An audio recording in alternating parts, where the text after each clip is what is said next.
Are you curious about neurodivergence in the tech industry, especially in cybersecurity? On this episode of TechTual Talk, join host HD with special guest Kwentin to dive deep into the unique experience of navigating tech while being on the autism spectrum. You'll hear firsthand from Kwentin, who shares his journey from growing up in a Title I school, overcoming albism and masking, to breaking into cybersecurity and thriving in corporate America. The conversation uncovers the challenges and strengths neurodivergent professionals face, tips for landing that first tech role, and how to advocate for yourself in the workplace. Whether you're neurodivergent, know someone who is, or simply want to understand how diversity enriches cybersecurity, this episode will help inspire you to embrace what makes you different and turn it to your greatest advantage. Tune in today and discover what it really takes to succeed in tech while you're true to yourself. Ready to learn, grow, and stay textual? Let's get into it. This video will be sponsored by SNHU. So it's 2025 and cybersecurity is still all the rage. Breaches are at an all-time high and so are cyber salaries. But there's a problem you keep running into. Cyber jobs you want to land are requiring a degree and you don't have one. Let me introduce you to today's sponsor, Southern New Hampshire University, SNHU. SNHU has a flexible online program that also touts one of the lowest tuitions in the country. SNHU is an affordable, accredited nonprofit university that has dedicated career advisors, webinars, internships, and want to prepare you to enter or advance in the workforce. There's a 32% projected growth of information security analyst roles through 2032, and according to the Bureau of Labor Statistics, the median security analyst salary in 2023 was $120,000. In SNHU's program, you can learn about these critical subjects: cybersecurity foundations, networking, incident response, risk management, enterprise security, and more. As a cybersecurity professional, these are all important courses. If you would like to know more about SNHU's program, then please visit snhu.edu/textual or click the link below in the description. Could you give like a brief introduction about who you are and a little bit about your background?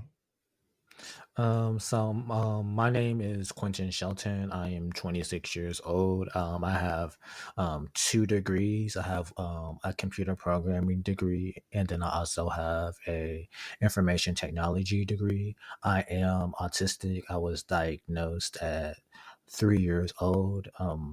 I basically started at a Title I school, and that was like, when I say a Title I school, that's like a school that's located in like a lower income area that don't really get money from.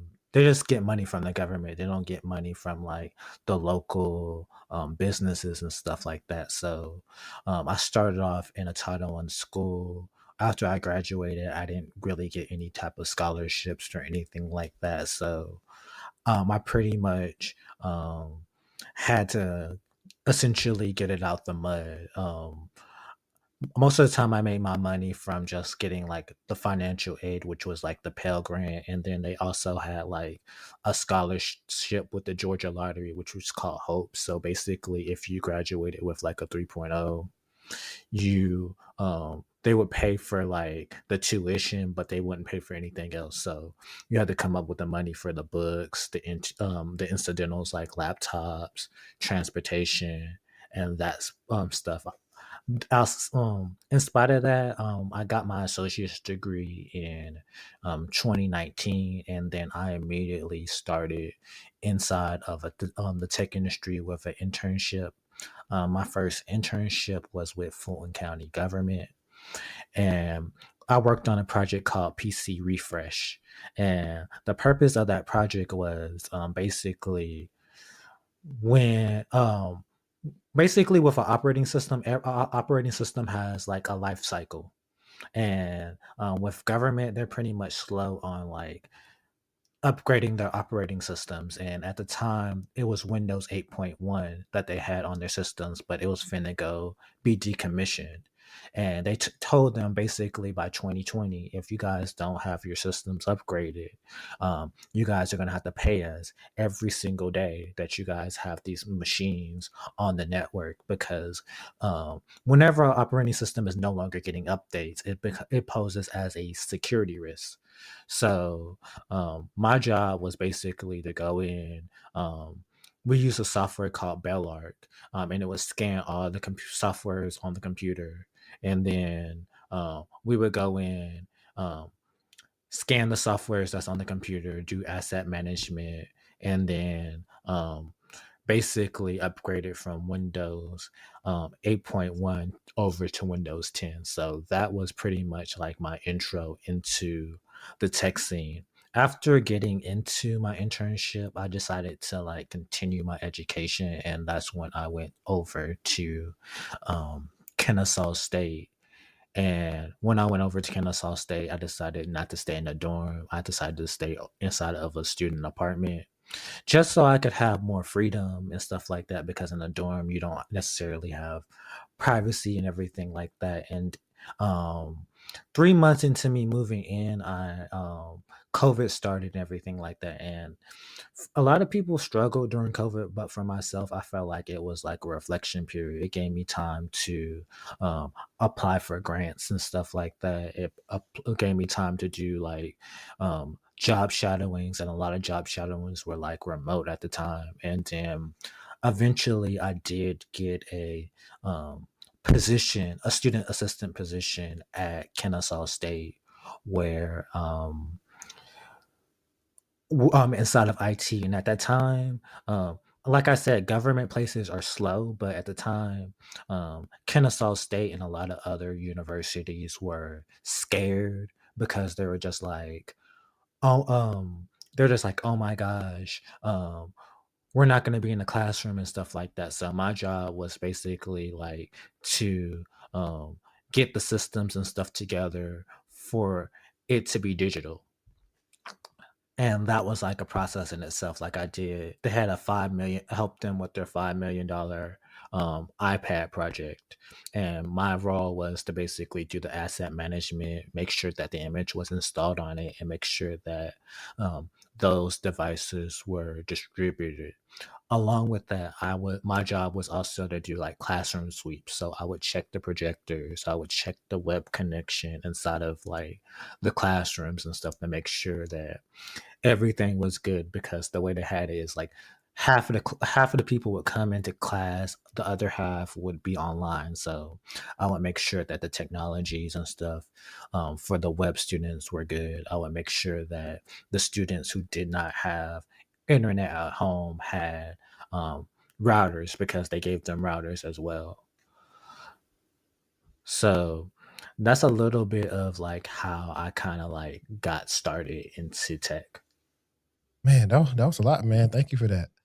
I want to go back to, and of course, you don't remember all this stuff because, like I said, I think a lot of the things, I think when we first talked a couple of months ago, you reminded me of some of the stuff that I've kind of been through with my daughter. I mean, she's only 5, but I think we got her diagnosed around at 3 as well. And I wonder why 3 is that number when they decide to diagnose. And I know it's slightly different now.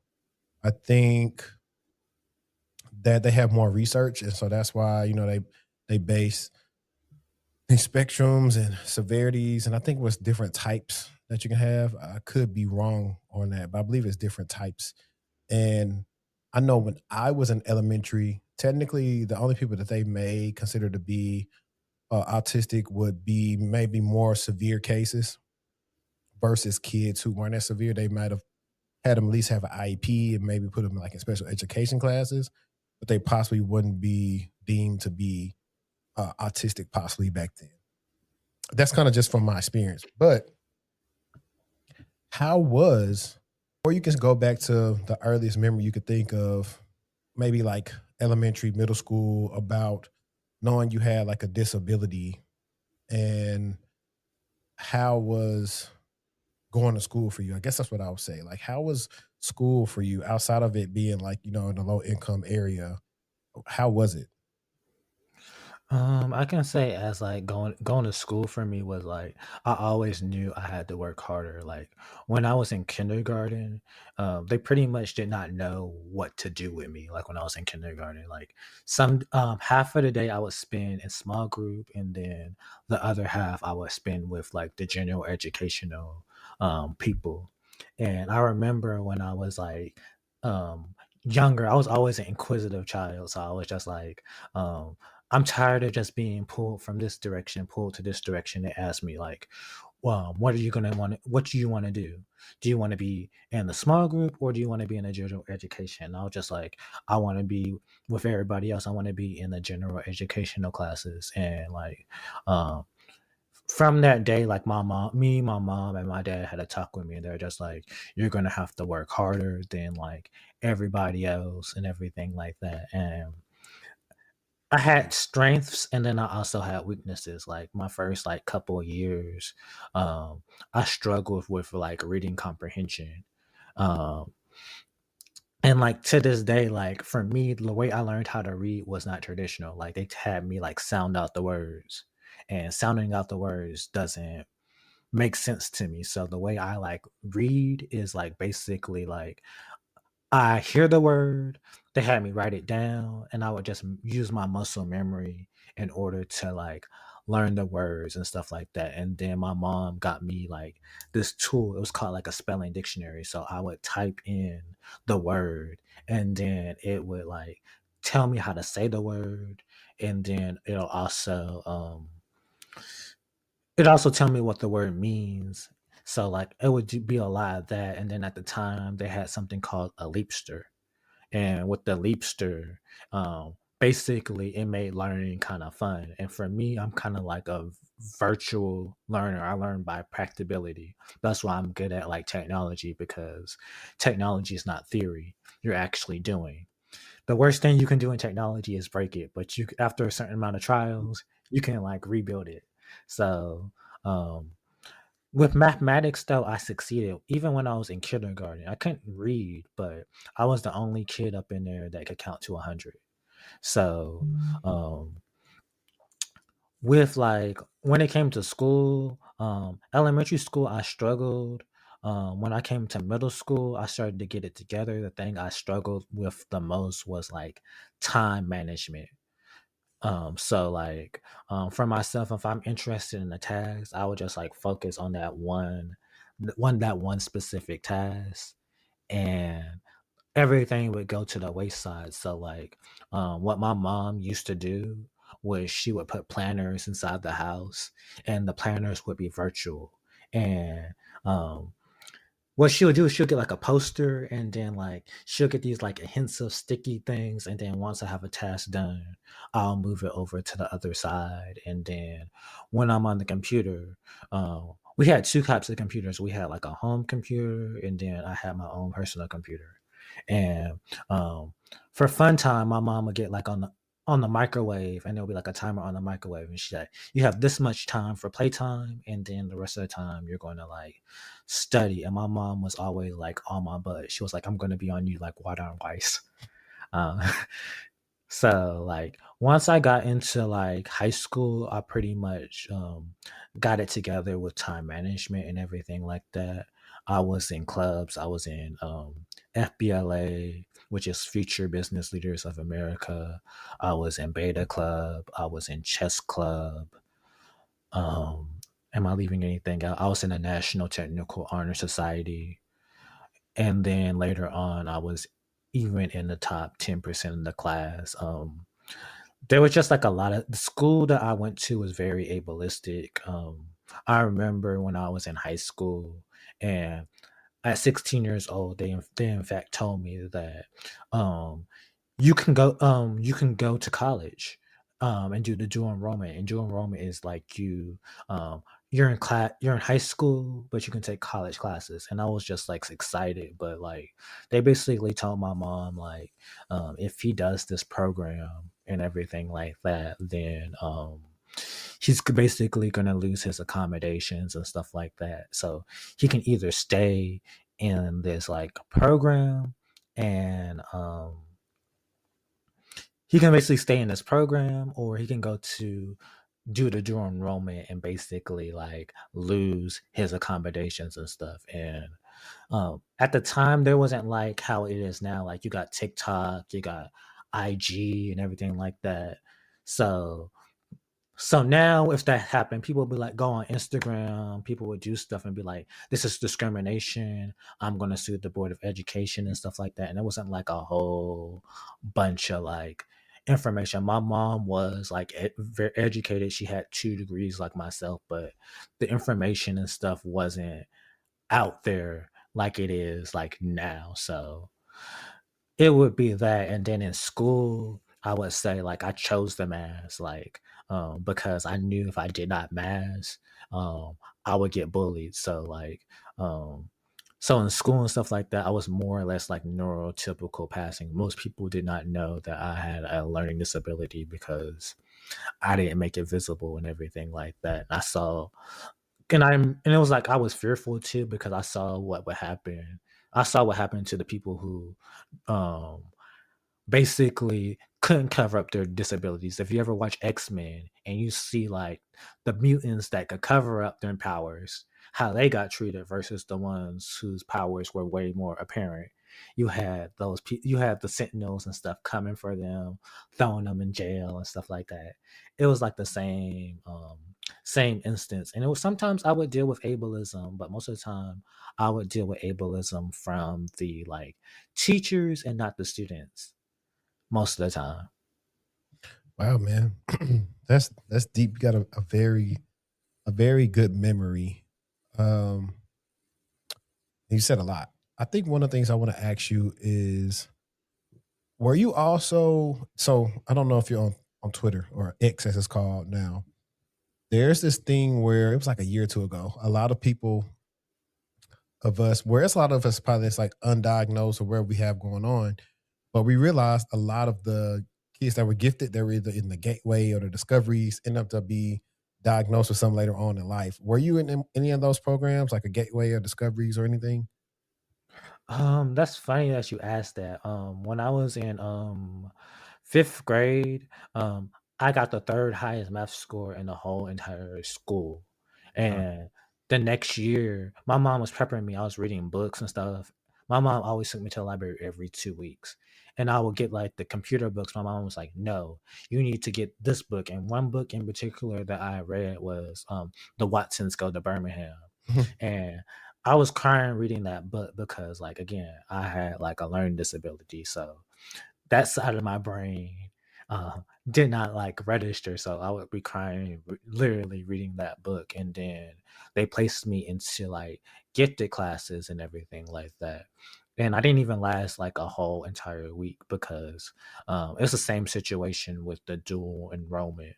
They basically told my mom, "Oh, he can't be gifted and special needs at the same time." And we now know that it's called twice exceptional, but they didn't use that like vocabulary.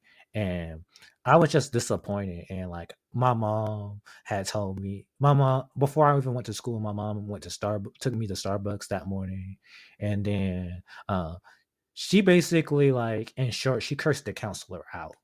The counselor couldn't even give her eye contact, and she's like basically was just like, "Don't have me come up to the school again." yeah. With this what you call it. So basically I was just put back into like mainstream like classes, but I was put into gifted, but they took me out because I had an IEP basically. Yeah, I think that some of that stuff has changed because I don't think people they don't really understand these things. But if people really do their research, a lot of the more brilliant minds are probably somewhere on the spectrum. It's because the way that they see things, whether it's in technology or music or arts or whatever, they have a certain thing that they can do, and it's the reason why they can do it. But that doesn't mean that they can't also do something else. Because, and this is going back to what I said when I was younger. More so, if somebody said somebody was like, you made the greatest analogy about X-Men. You had a Mystique, or you had Scott or Jean Grey, even Wolverine to an extent. Like, they can walk around, people may think they're normal people. So back then, somebody like you, they may say, "Oh, this person's not on the spectrum." Whereas if you see a severe person like a Beast or a Nightcrawler or anybody else that just looks a certain way, you've seen them with a visible disability, or they did nothing but STEM, you would say, okay, I know that they're on the spectrum. And I think that's what people are trying to compare to. It's like, there's no way we can let this person do this and do this, because they can't grasp the fact that, hey, people don't learn the same. And I think not to even go on a tangent because like I'm a parent now, so everything I guess I can say I internalize or look at it different when I'm listening to people talk about school or something with their kids. School is pretty much been taught the same way for years. That's the one of the things I talked to my mom about. She teaches like in a 4-year-old program, and I talk about how they try to teach boys the same way they teach girls, and we learn vastly different.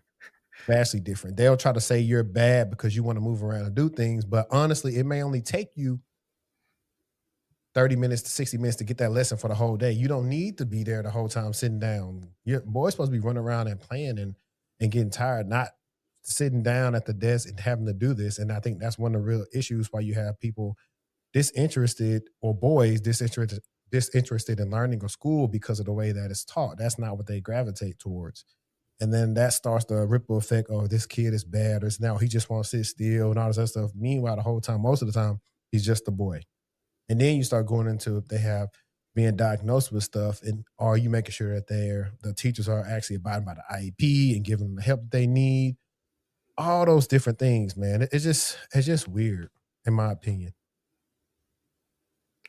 Yeah, I remember when I was in community college one day and I took a public speaking class and I was just like basically the K through 12 system is basically flawed because we talk about neuroplasticity and we talk about how the brain the brain is more suggestible to change when a child is from like 5 maybe all the way to 14 years old. And I had said instead of having K through 12, let's have vocational schools where we're able to like learn trades. So after the child gets out of high school, they already have that plumbing certification, they already have that welding certification, they already have that cooking certification. So not only do they have a high school thing, but they can actually um, come out and have real world skills. And they're not trying to figure out, like, oh my God, who am I? Who am I? Yeah. How I'm going to provide off of myself and everything like that. So, and a lot of us do learn practically. When I first started my internship, I remember um, even though I did like PC refresh and I did like technician stuff, some days I would go upstairs and I would talk to the programmers and web developers, and I would learn in 1 hour. I would learn way more than I learned in 3 freaking semesters. And I was sometimes able to take that knowledge over to the university. No doubt. I mean, and I'm trying to pinpoint what you just said about the trades. So ironically, that's kind of how school used to be set up. Like my dad, technically he's a boomer. So he's what, 61, 62 now. But when they were in school, you had, like auto body, you had wood shop welding, you had cooking, you had all these different things because they would help you learn how to do trades. That's what all the electives were about. You had all these different electives, and those electives kind of could sway you into, okay, I want to do this when I get out of school. That doesn't really exist now, like you said. I think I don't know if it's still happening now. I know, like one of my younger brothers, he is 21. When he was in high school, we all went to the same high school. Well, they went years after I went, but he was able to. I think he was able to take woodshop or not. I can't remember. But my school was like the only school in our parish. And for people that don't know, Louisiana doesn't have counties that have parishes, but a parish is just like a county. It's the only school in that parish that had woodshop still. And the teacher that taught me, taught my dad, taught a lot of my cousins.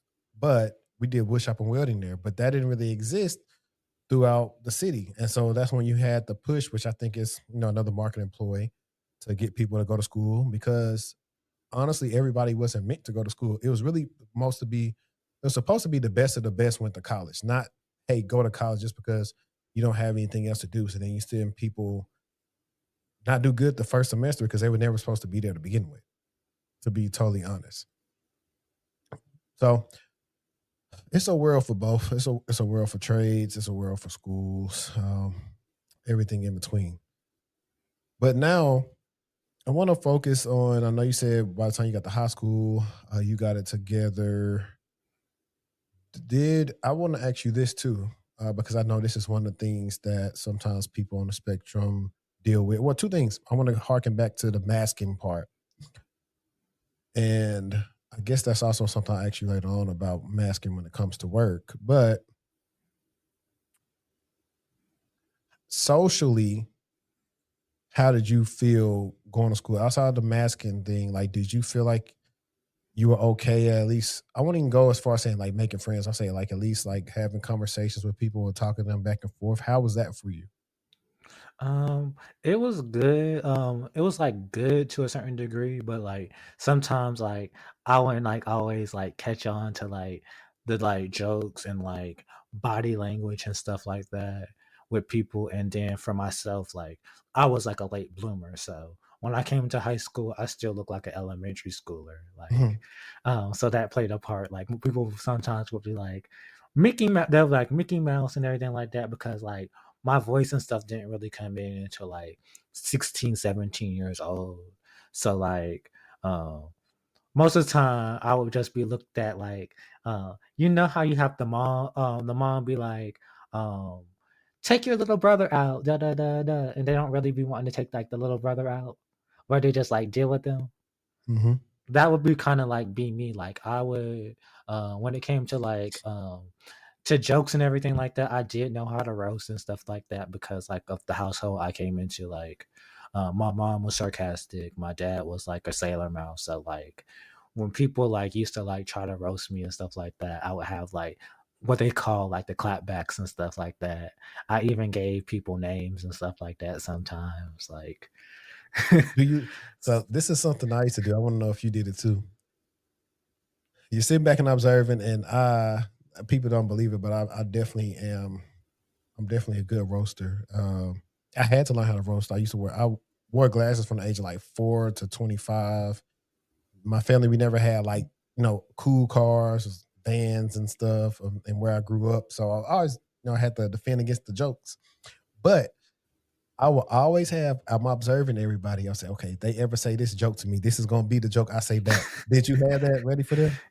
Yeah, I already had like a reserve. I was just like, if they say this to me, I'm gonna say this, and I'm gonna say it like in the most like funniest like voice ever. Like it'll be sometimes where like I remember it was like this one I was like in like a upper I was an elective, but sometimes they had like upperclassmen and like I would always used to like hang out with the upperclassmen. And one day it was this dude who like said like this who's just was just like roasting me or whatever.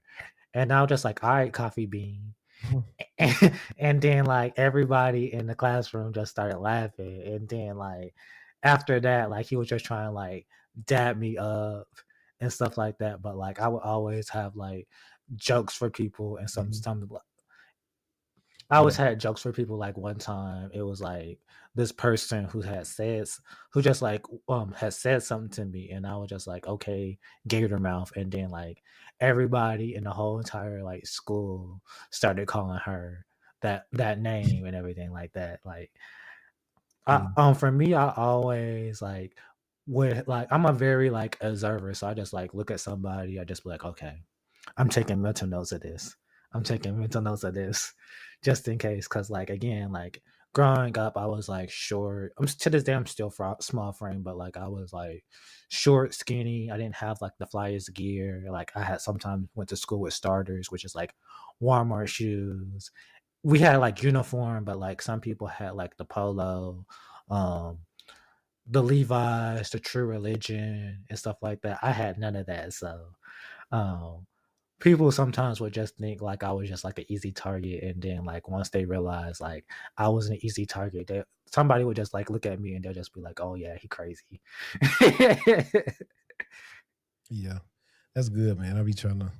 I in so many ways, like what you described about the household is kind of like the dynamic at home, and so my 5 year old, I'm only trying to say, hey, if she say this back to him or whatever. So I'm trying to give her ammunition so she can be prepared for whenever she's at school. Really, with all of them, I'm trying to teach all of them the different ways because it was definitely fun and interesting. I went to school with some guys who probably should have been in when if I was in middle school, they should have been in high school and vice versa. But you live and learn. I think I think roasting in the black community is a temp check. Somebody trying to see, like, all right, is you black? Is you down? Like, can you roast? Like, people, I think that's one of the things that they're trying to do. It's one of the reasons why we probably can excel in any environment because we always got to be quick on our feet anyway. Something always happening. I had to turn that off like when I got into like I said, once I like get to this environment here, I'm gonna like tone it down, but sometimes it still come out. Yeah. I mean, you just got to find out how to do it in different ways. So typically it's like through emails or some type of jargon or it's sarcastic, like you said. So, okay. But now we are now into the process of, I'm assuming that you chose your first major because your mom had you reading all those computer books, right? So yeah, I was always interested in computers, even when I was like younger. Like they don't even have them no more. Like it's obsolete. But like I used to play with like the CD little drive that was on the computer. Because like I would do again, my parents would have me like do like the little educational things, and then like when I'd be like when they would pull me out, um, they would have me do the little thing. So it's like a Reader Rabbit. It was like a I couple of remember that. others that they had me on. So like I was always interested in the computer. I would be sometimes fixing it. I would like when the computer come on like XP is like dun dun dun dun.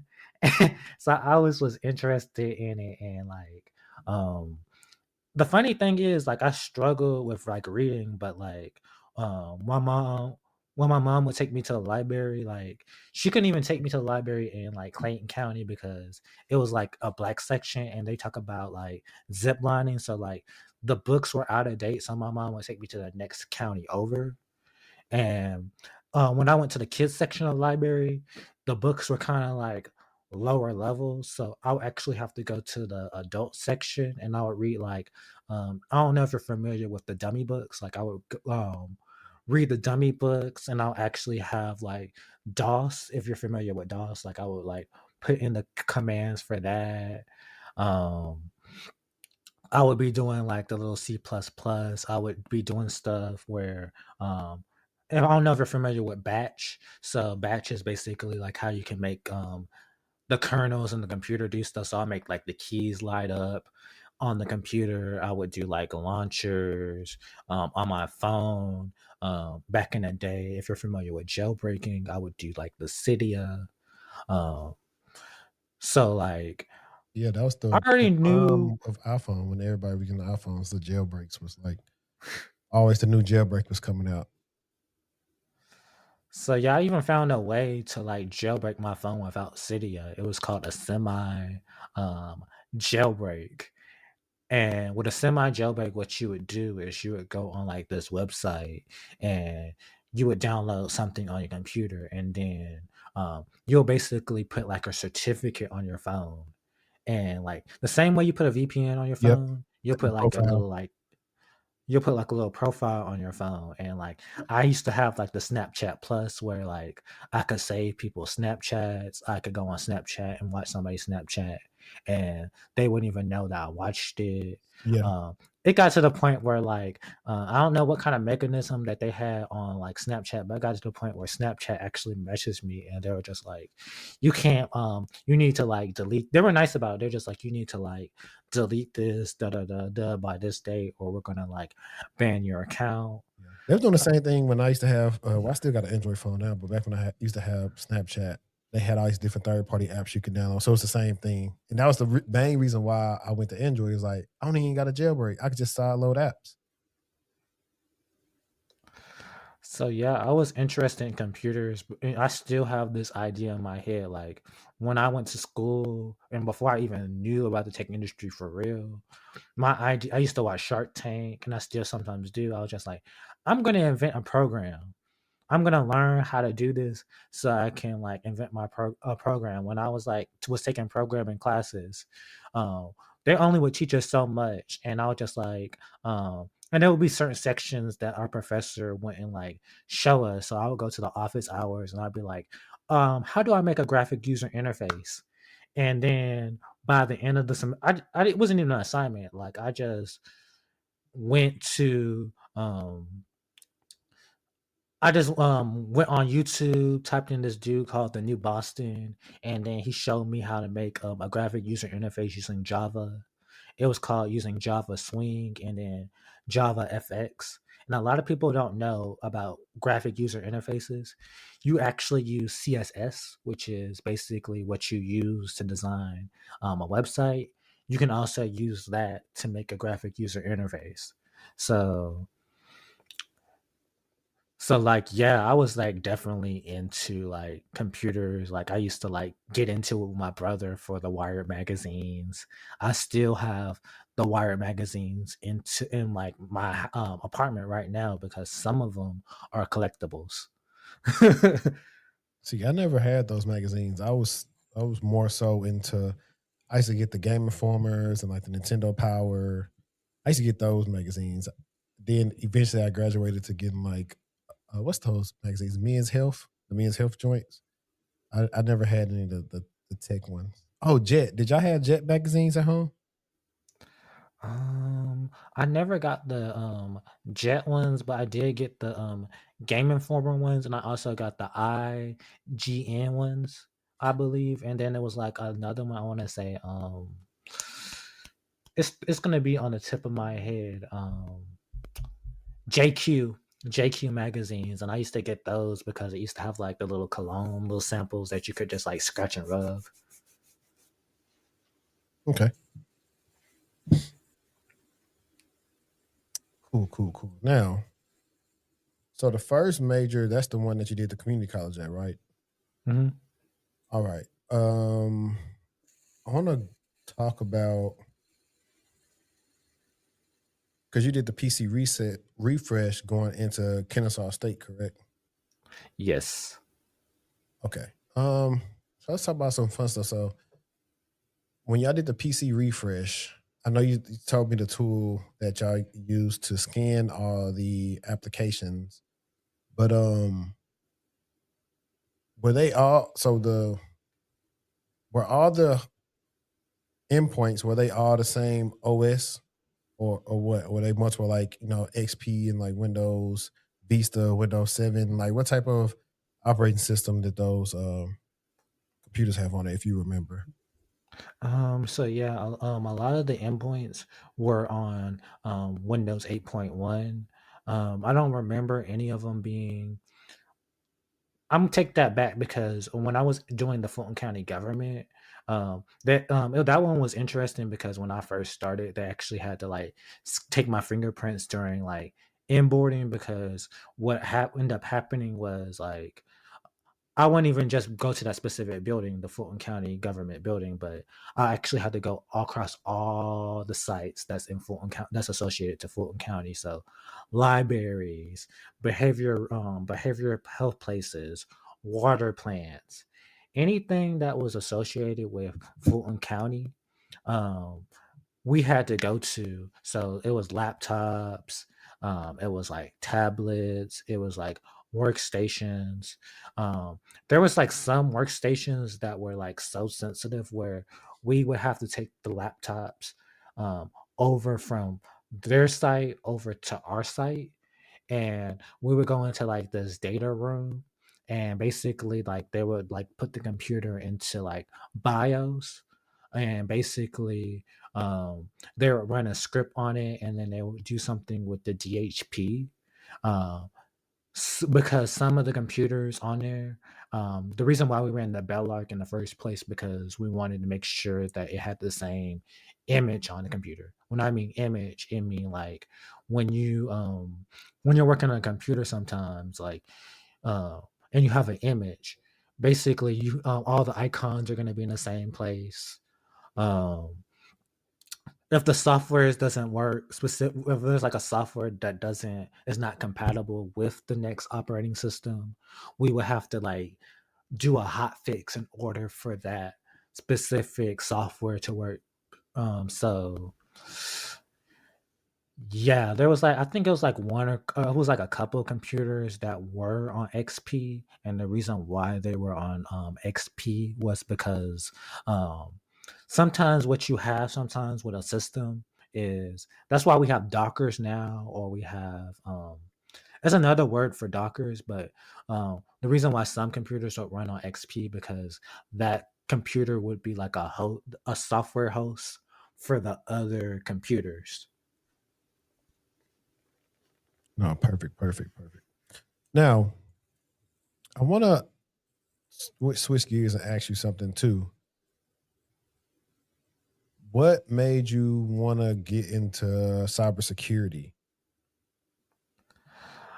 So what made me want to get into cybersecurity? It was like more or less me pivoting. Like I actually wanted to be a programmer, but with the way the market was, it was just like the only way I was going to be a programmer is if I had like 15 years of experience, and like I was not going to have 15 years of experience. And then at my job at Kennesaw State, when I was working as at service desk, we used to do like a whole bunch of stuff. Like most people want to demoralize help desk, but in my role, we did a lot more than traditional help desk. Like at my job, uh, we manage over 45,000 endpoints. That would be Apple, that would be the smart computers there, that would be Windows, and other platforms as well. So I would do Active Directory, I would do MDM, which is mobile device management, and we would use JAMP. And JAMP is just like for Apple. And that had like security provisions on that. We would do like stuff like BitLocker.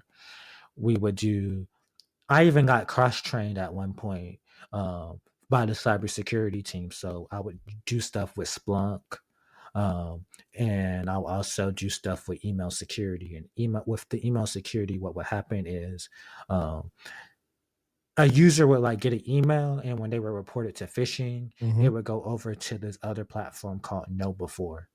And basically what Know Before is, it's like a sandbox that like scans and assesses those emails, and basically it pulls the DMARC off of it, and DMK, and I would look and see if it passed the handshake. I would look at the JSON and see if it like does the handshake and stuff like that. We would do like FERPA, so sometimes I would go into Splunk. I would look and see how many times a user, um, if the user is logging in from the right place, are they logging into a federation service? Are they logging into a LDAP service?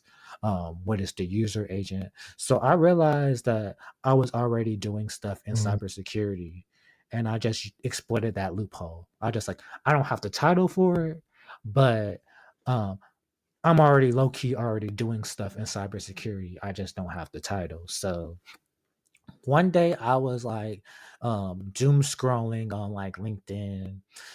You already know how that goes. I was just looking at like people's like titles, looking at Mm-hmm. like certain things, and somebody in my network had posted a job for a cybersecurity position, and they mentioned like they need experience in SIM, they need experience in and a couple other things. I was like, I am using SIM, I'm using Splunk, I am doing email security. So what I did was I just took those like keywords, and on my resume, I just took the help desk out my resume. That's the first thing.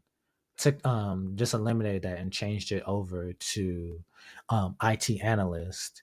And then I just put in the things that were cybersecurity. So two-factor authentication. Um, we also did PIIs, which is personal identifiable information, and ServiceNow. So sometimes I would go and redact that. I just put in everything that was like Mm-hmm. cybersecurity, and then also maybe listed one or two things that I actually did in help desk just to like balance it out. Because if you put too much fluff up in there, they're gonna like know something's up. So I did that. I sent it over to the person who actually put the title in, and then basically they referred me. And then 2 weeks later, I got like a call from the VP of the company, and they were just like, "Oh." They were just like surprised that I knew stuff about Federation Service, user agents, DMARC, handshakes, and stuff like that. he liked me. They passed me over to the specific team, and they were just like surprised that I also knew how like different services work, because at my job, I also manage 200 different softwares, and sometimes like I'm the type of person that's very like agitated. So instead of it passing off a task to the server team or enterprise team, I would try to like help them. And even Mhm. if it wasn't like a good fix, I call it hot fix. So I would give them a temporary solution, document everything, and then be like, this is what they have going on. So basically, like they were impressed that I knew how to improvise when systems and stuff would go wrong. So they liked me and everything like that, and then they later extended me an offer. Yeah. Now let me ask you about interviewing. Um, well, let me before interviewing, let me ask you about even applying to jobs. When you apply to jobs, do you list that you have a disability or you don't? Um, when I was like, that's funny that you asked that. When I was like younger, um, when I was like 18, 19, I was trying to like get into like the workforce, just basic like blue collar stuff. I used to be like, I have a disability, da da da da, and then that would kind of like shoot me in the foot. So I learned not to disclose that on my resume, not on my work application. So I'd be like, when they would ask me, there would be an option when you're doing an application. You can be like yes, no, or I choose not to disclose.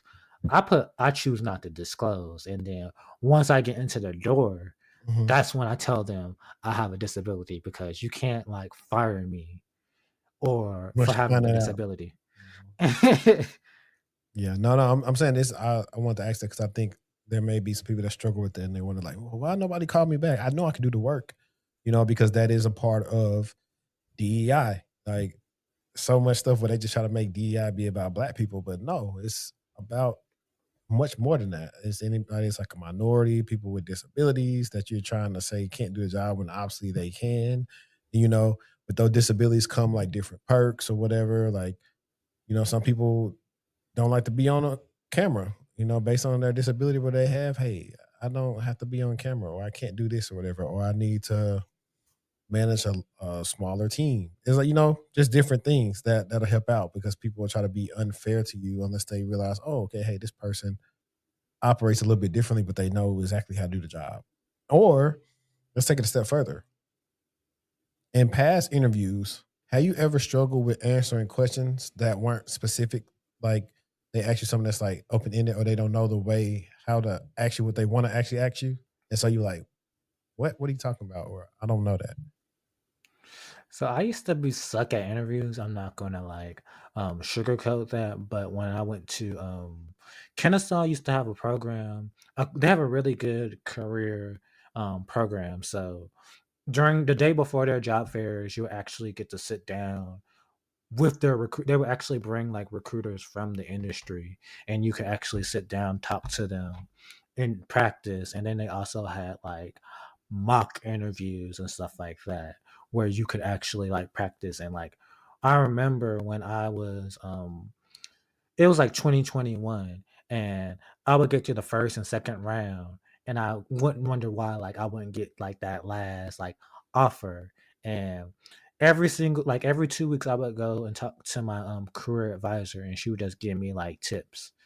One of the main tips that she had like told me was like scripting. And with scripting, you kind of just like write down the questions that you think they're going to ask you. And so you kind of like don't be like um I don't know. And then another thing that they taught me was star. And star is basically like situation, task, action, and result. Hmm. So whenever there will be a time when like an interviewer wouldn't like, I wouldn't understand the interviewer, I'd be like, I would state back the sentence to them. I'd be like, can I please get more clarity about this? Versus, I don't know, or trying to take a educated guess. Yeah, no, that's actually a good thing to ask for because it's one of the things that actually grade on are you getting clarity, are you paying attention to detail when somebody asks you a question, and um, so that's great. And so the role that you just told me about when you got extended the internship, is that the same role now that you do full time? Um, what do you mean? When you said you switched from doing like the help desk stuff, and then they were amazed at all different stuff you did that internship turn into a full time? When I was working at Kennesaw State, I was originally student assistant, and then I went to another. I worked as a contractor at Zillow, and then I came Gotcha. back to Kennesaw State as a full time. And then when I took that offer um, from for the cybersecurity job, that was me jumping from one full time job to another. Got you. Okay. I'm glad I got that clarified. And so in your current role, what's your day to day like? My day to day, most of the time, I would first open up my laptop. I will look at they have like a chat. Yeah. So I look at like the regular chat, tell everybody good morning, and then we have like if there's something bad going on, we have something called like a war room, Mhm. and I would look at that, and then I will also go into. We have two things. We have a SOAR room, and that's where like all of the stuff is automated, and you will kind of like look at the alerts, and then you also have like a sim background, which kind of like breaks down everything, and then certain days I would be doing like help. Some day, depending on what the day is, I'll just be doing that, and then some days I'll be running health checks. And basically, if you don't know, like a health check is basically like you just basically like checking the um deployments that's going on. So you're gonna look at like this deployment and see if it's getting if everything is getting ingested. If are there too much stuff getting ingested? When I say too much stuff getting ingested, sometimes you have something called noise. And noise are just like repeat alerts that haven't been like tuned out. So you have that. You During the health checks, and then if it's like something that is like out of the ordinary, I would just alert like a engineer, and then the engineer would reach out to the client, do something remote, and then figure out what is going on. But that's typically like my like day to day as like a cybersecurity analyst. Okay. And what type of so are you still using Splunk? I can't go into the tools that we use because they did make me sound like an NDA, so I can't go too much into it. But we do use a query like language, multiple query languages to investigate logs and stuff. Okay. I'll read in between the lines for that or what I believe you guys could use. Um, let's see. Won't press on that. Do or let me ask you this: have you worked? And like I said, this is all at a high level, right? It's not specifics on like whatever endpoint or domain they hit. But have you got a chance to work any like cool incidents? Yes. So, I remember without saying too much, I remember one time, there was like a data breach, and I would have to like look at like the logs and distinguish whether it was like a random IP or whether it was like a IV. I'm gonna say it wrong. IV6 thing, um, and then um, it would just be like how can I say it without saying it? I'll help you out. Um, we'll we'll dress it up as saying like it's an incident, and you're trying to see if it's a regular IPv4, IPv6, and then you're probably looking at it with like some OSINT to see if it's malicious or not. Yeah, so I would do a little bit of that. I would do a little bit of like the data, not data, but threat analysis to see Mhm. like most of the time when like attacks are inevitable. When an attack happens, most of the time, we're trying to do, I work more of like blue purple team. So what we try to do most of the time, if like an attack happens, we're trying to mitigate it. We're trying to like see. Mm-hmm. We have like a tool that can, without me saying too much, we have data management, data recovery things where we can like roll certain stuff back. Um, what can be rolled back? What cannot be rolled back? Um, how did attack happen? Like a lot of times, what we're trying to figure out is why the attack Yeah. happened. Who, who is Lessons patient learned. zero? And the most interesting thing is like for me, it's like rolling things back. Um, Lessons learned. Why did this happen? And how can we like mitigate stuff? How can we like mitigate it without like paying like a ransomware or something like that? Because a lot of people don't know that. A lot of people don't know the reason why cybersecurity is popular is because if I breach your system right now and you have important information in it, legally I can be like, I locked your stuff up, and if you don't pay me $2 million, it's gonna stay locked up. So our job is to be like, okay, um it's like, this is like to be okay.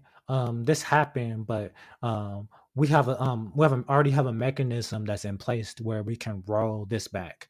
We can roll this back. We can roll this specific information back. We can roll this information back.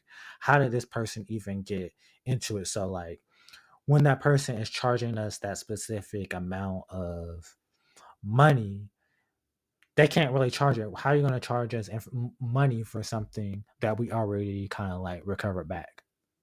We Yeah. may have lost like, instead of us losing 100% of everything, we only lost like 30 or 20% of everything. Yeah. No, for sure. And I think it's also worth to mention that just because you pay a ransom don't mean you're gonna actually get your data back.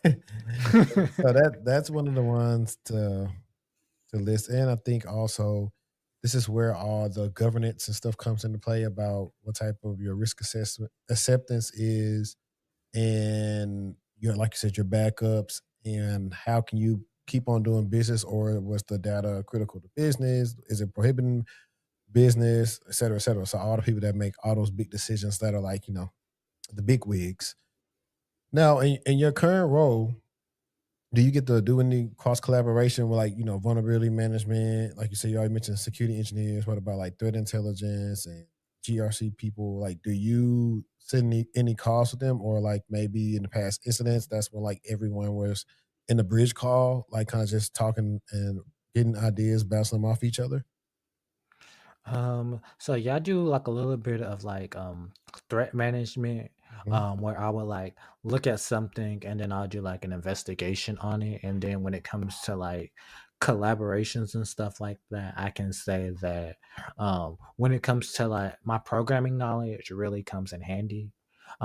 Because I can sometimes look at a log, or I can sometimes look at like a JSON file and be like, this doesn't look right, or I can basically see things Yeah. that other people don't see. Like a lot of people who get into cyber sometimes don't understand um how how code works or how systems work, and sometimes come in and be like, um let's do it like this. I see this inside of this JSON file that nobody sees. Let me take a screenshot of this and send it over to the team. When I'm working um, inside of different query languages, sometimes I'm Hmm. able to put certain more things inside of the query language, even though it may take more time um, to get like a yield like a better result. So like most of the time, I try to leverage my like level of threat um, threat hunting and then programming knowledge when I'm working inside of the team, along with my customer service skills that I learned um, working in help desk. Yeah, all those skills, they actually pay off. And I'm glad you said that. A lot of people don't understand how systems work, because I think that's one of the biggest things, especially being on the blue team. is so many people try to, they don't have to, I'm not going to say everybody has to do help desk, right? But you have to understand something. And it is a little bit easier to transition if you worked help desk where you know on the back end how these operations look when you're doing something versus just not understanding what you're looking at all. And you're trying and you're like struggling, like I'm probably like the most basic of things, or you're always trying to reach out to the end user. I see that all the time when I have these SOC analyst questions on my LinkedIn, people that say they want to work in the SOC, and I'm looking at all their answers that they say, and I'm just like, okay, you have not put in enough work to kind of understand what your job is being a SOC analyst. And it's really much to say, hey, do I have enough evidence that would say there's an incident or not? Not that I'm going to just reach out to everybody else. Like if that's the case, they wouldn't need you to do the job. Based on what you have, what do you see? And then that's how you start going deeper to figure out what's actually happening. And that's why I recommend a lot of the newbies to get something like the security blue team level 1 certification, because it's a practical exam and you can't just guess your way out of passing and getting the certification. You got to know what you're doing. And with that question, I'll follow up with, from a high level, then these could be domains or skills. Like I said, with the NDA, I know you can't say, you're not going to probably mention specific tooling, or I mean, if it's to an old job, you probably could. But in your opinion, what would be the top 5 skills someone would need in order to do a job like yours? I would say the most like thing that you can do is like, I just like hate how people go on like the internet and be like, oh, you just Amazon. I'm just gonna focus all on Amazon. No, learn how Amazon works, but also learn how Microsoft works with Amazon. Learn how Google works with this specific software. Learn how they interact all together. So you're going to want to know the system and how all of the tools talk together. That is like one thing. And then another thing I would say most definitely is like having those soft skills. When you ask for help, you need to like help them help you. So when I'm asking for help most of the time, I just be like, this is already what I tried. This is what I see on my system. This is the reason why I'm coming up with this conclusion. I just need a second thought. And whatever field that you're going into, whether it's cybersecurity, AI, programming, you need to understand how all of them kind of like intertwine. Even if you're not a specialist, you need to understand like, let's go just pretend like you're a app maker and you're making a program. You need to understand how memory, maybe need to understand how memory leaks work. Or if you're making a web app, you need to know about OSWEP, which is basically like cross-site scripting, um, SQL injections, man in the middle. You need to know how like all of those different things work. Like I say, the best thing for you like in this industry is not to be a master, but to be a jack of like all trades. Know how to read a technical manual. Know how integrations work across different things. Um, do labs, and then if you see a basic lab, build on top of it. It's okay sometimes to like go on GitHub and then take that person's work. Just make sure you give them credit and then be like, I took this person's thing, but I made it better, and this was the lessons learned when I did it. Like, and when you're like working and you like, even when you're in college, when you take answers, make sure you have documentation, step by step by step. Documentation is going to be your best friend, because you may build a system 12 months from now, and then a whole entire 2 years may go by and everything's going, but one day something goes wrong. And if you have that documentation and it's like step by step by step, that's going to be your saving grace.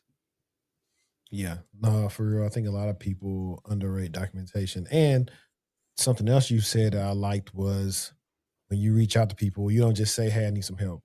You say kind of what you've done and what you resourced to try to figure it out, and you're kind of stuck there, so they know, okay, you pretty much did everything I would tell you to do first before reaching out to me. A lot of people have it bad when they work in the SOC. It could be alert they don't understand.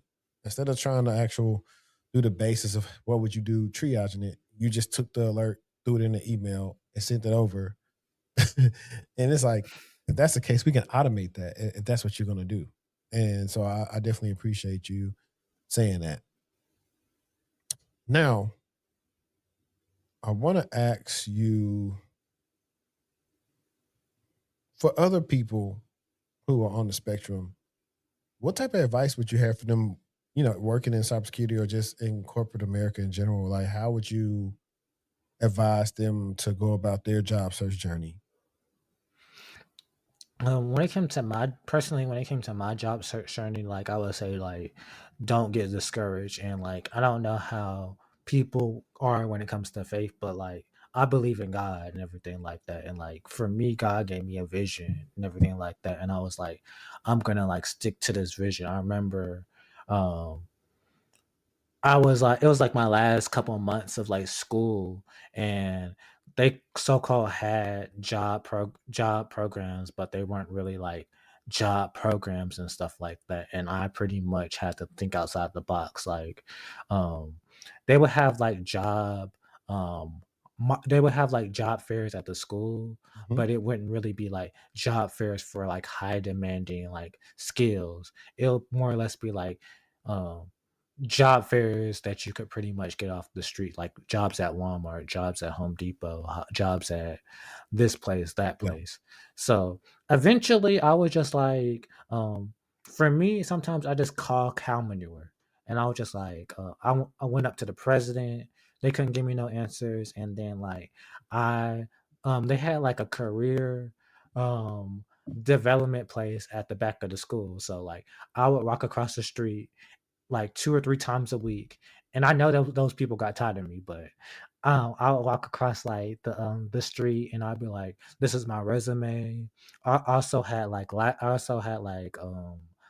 labs and stuff at the time. I had a project where, um, basically, like, I created a graphic user interface, and then I made a website that talked to that graphic user interface, so whenever somebody put something into that graphic user interface, it would send it over to the website, and then the website itself had like a pie chart, and the pie chart would get bigger or smaller based off of that. So um, Mm.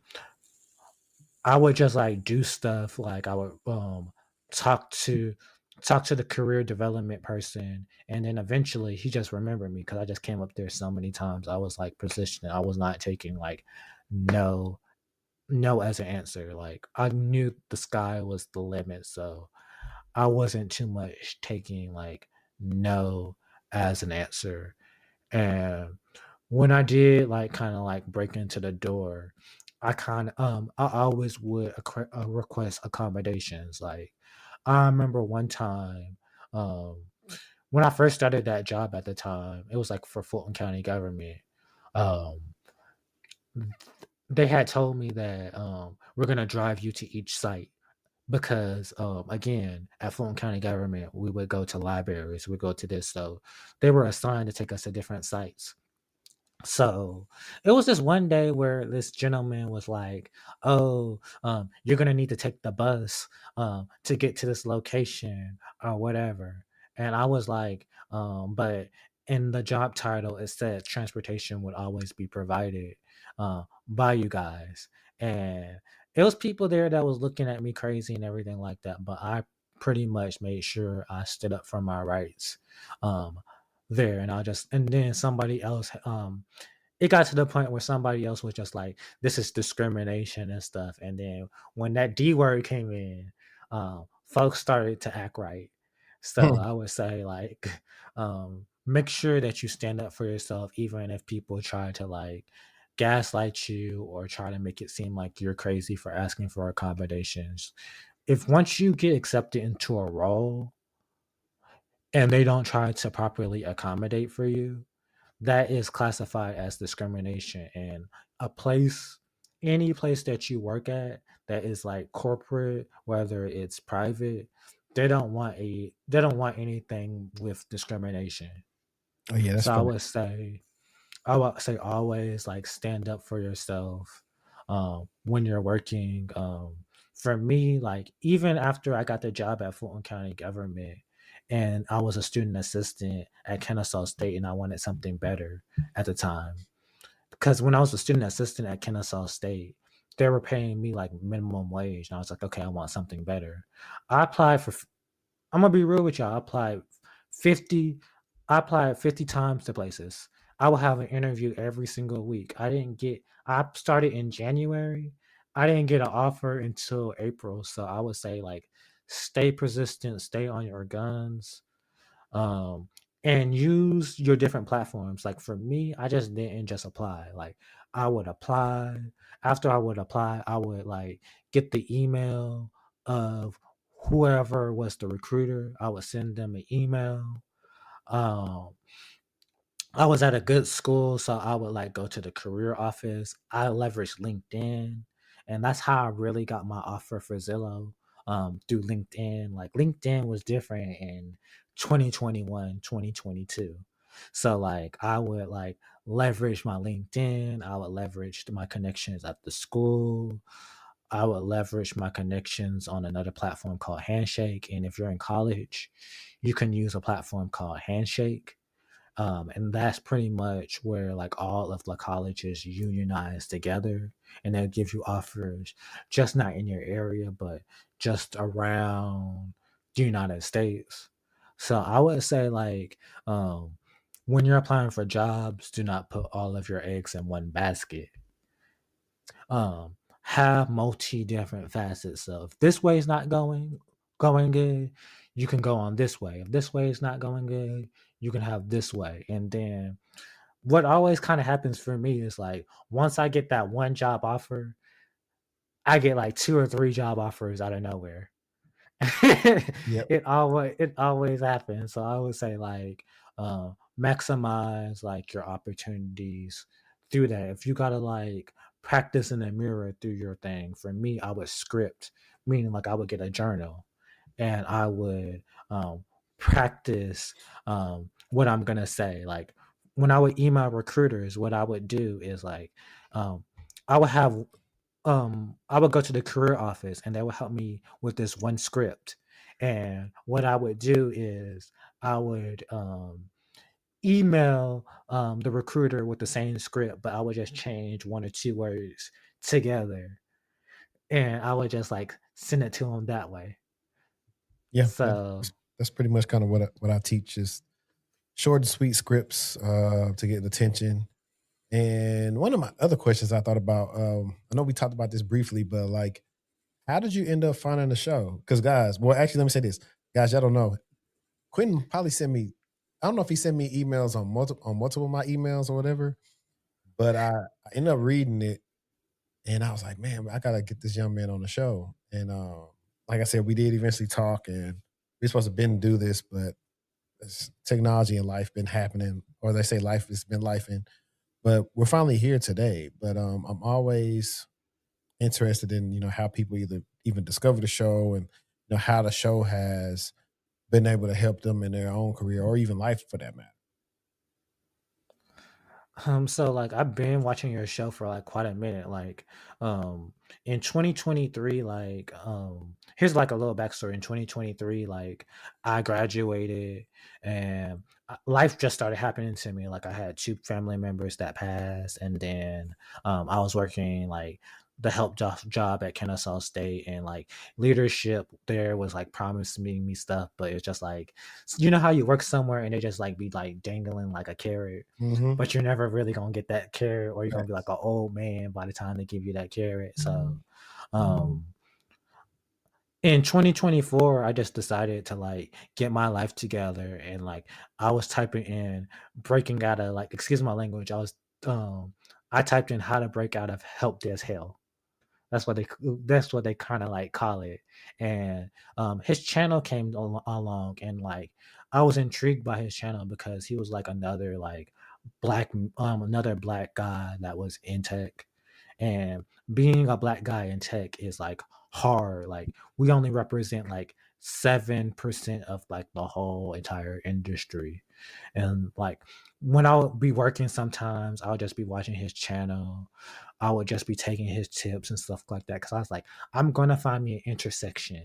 I don't know what it's gonna be, but I'm gonna find a loophole to get out this help desk because I'm tired of like doing like password resets. I'm tired of like answering calls and stuff like that. So um one day I was just like I was already doing like started speaking for like another organization, and I was just like a lot of people are trying to break into tech that is autistic and stuff like that, and that's like a market that's untapped. So what I did was like I just typed in I couldn't find his information on YouTube for whatever reason, so I just went on Google and I typed in like um, tech chatter on like Google, and then like I found like his website, and I seen like two or three different emails. So I just like, okay, I'm just gonna like I'm just gonna spray and I'm gonna pray. And that's pretty much how I like came across his channel because I just like me got his emails and stuff because I just went over to his website and found multiple different emails and then I just sprayed and prayed. I mean, I know to tell people I'm pretty easy to kind of get in contact with. I mean, I got all those different emails. I'm always on LinkedIn. I have like a separate phone just for all that, like for people calling, text and stuff. So I'm pretty much able, like people should be able to get into contact with me and find me or whatever. But I mean, I'm glad that we did. And you know what I'm saying? Like your story is definitely inspiring. Like I always like to do episodes like this because, like, hey, it may not reach the masses. It may reach one person, but that one person that you helped out, it'll mean a lot to them. And so I definitely want to put your story on full display. And, you know, like you're really rocking it right now. I think you are, what you said, you born in 1998. Yes. Yeah. So you are what? I'm turning on the end of this month. I'm turning 27. Okay. Yeah. So you're still a youngster. I say that like I'm super old, but I mean, it's to me, it's, you know, 6 years older than you. So I feel like I'm old. But nah, man, you really have a good head on your shoulders. Seem like your parents did the right thing with you and showed you how to fight for your rights and pushing and so like hopefully we get to see you again later on the show or something like you're progressing in your career, which we will believe that you will do. So yeah, man. So I appreciate you for coming on, telling your story, giving the tips and the different things that you dealt with. How do the listeners or the people that are watching on YouTube, how do they contact you if they want to get in contact with you? If you're trying to get in contact with me, you can get in touch with my IG, which is ASD underscore by cat underscore ASD underscore by underscore KAS, or you guys can directly message me on LinkedIn. I'm very active on LinkedIn. That's perfect. And I'll make sure to have those links to those social profiles in the description. And then last but not least, man, is there anything else that you want to leave the audience with? So I am also an autism activist. Um, and I do have like a couple of projects that I am like working on right now. I'm working on like an animation to basically like bring representation over proper representation for black men on the spectrum. And then also I am currently working on a book, a little children's book for children that are also autistic. Okay. And I would just say that if you're trying to get into tech, you can do. I came from like a lower income area, and I was able to not only get into tech, but I have 2 degrees, and I did this with no student debt. And if you have a dream, don't let nobody tell you cannot do your dream. The best revenge is to succeed and like keep going forward. The sky is the limit. Nice, man. Nice, man. I know when you said that no student debt part, somebody saying, I know that's right. Man. But no, I appreciate everybody that tuned in today to the show. Like always, until next time, let's stay textual. We out. Peace.